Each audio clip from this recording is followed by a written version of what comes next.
Тешка мобилна артилерија, редици тенкови и војници вооружени до заби. Ова е снимката која денеска ја објави Руското министерство за одбрана.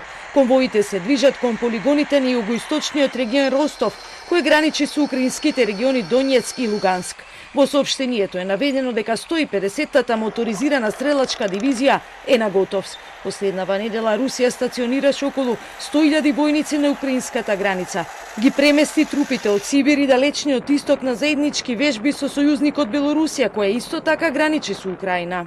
It poses a threat to Ukraine, a direct threat to Ukraine. However, at the moment, as we speak, this number is insufficient for the full-scale offensive against Ukraine along the entire Ukrainian border.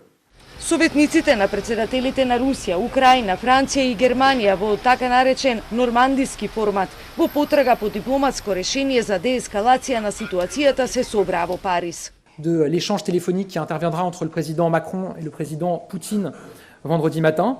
Il y a d'abord un objectif de poursuite du dialogue. Évidemment, nous avons toujours été clairs sur le fait qu'il fallait poursuivre le dialogue, qui est évidemment une des conditions de la désescalade, ce qui n'empêche pas, évidemment, de travailler aussi à des sanctions. Русија ги чека одговорите на нивните барања, кои Лавров ги стави на маса пред Блинкен на неодамнешната средба. Денеска вели, се зависи од тоа, колку ќе бидат конкретни нивните одговори.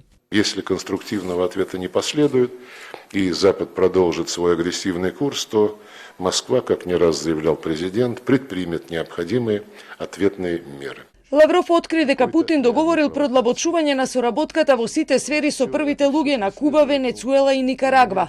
И додека Западот и мафта на Русија со санкции, Путин денеска во потрага по инвестиции на видео средба со бизнисмените од Италија, земјата која во 2014 беше меѓу европските држави кои воведоа санкции на Русија по анексијата на украинскиот полуостров Крим.